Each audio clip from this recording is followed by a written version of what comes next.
আসসালামু আলাইকুম বন্ধুরা, তোমরা সবাই কেমন আছো? দেখতে দেখতে আজকে 10টা রোজা কমপ্লিট হয়ে গেল। রোজাগুলো কীভাবে যে কমপ্লিট হচ্ছে আমরা কেউ কিছু বুঝতেই পারছি না। সত্যি কথা বলতে গেলে কি জানো, দুপুরের দিকে একটু কষ্ট হয়, কিন্তু কি করা যাবে, আর আল্লাহর কাজ তো আমাদেরকে করতেই হবে। রমজান মাস পড়া থেকে মেয়ে ঠিকঠাকভাবে খাওয়া দাওয়া হচ্ছে না, কারণ আমাদের রান্নাবান্না বন্ধ বলে, তাই ভাবলাম আজকে মেয়ের জন্য খিচুড়ি বানানো যাক। তো ওর জন্য খিচুড়ি বানিয়ে ওকে খাইয়ে দিলাম।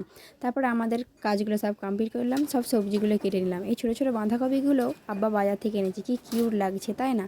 আজকে আমাদের জায়ের বাড়ি নিমন্ত্রণ ছিল ইফতার করার, তাই সবাই মিলে সেখানে চলে গেলাম। অনেক লোক মিলে খাওয়া হবে, তাই অনেক কাজ আছে, সবাই মিলে কাজে লেগে পড়লাম।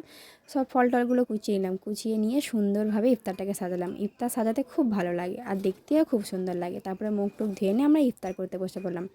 আলহামদুলিল্লাহ আজকে ইফতারটা খুব ভালোভাবে কেটে গেল।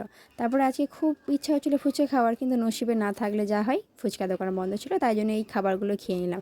আলহামদুলিল্লাহ আজকের দিনটা খুব ভালোভাবে কাটলো। তোমাদের কেমন কাটলো আমাকে জানিও।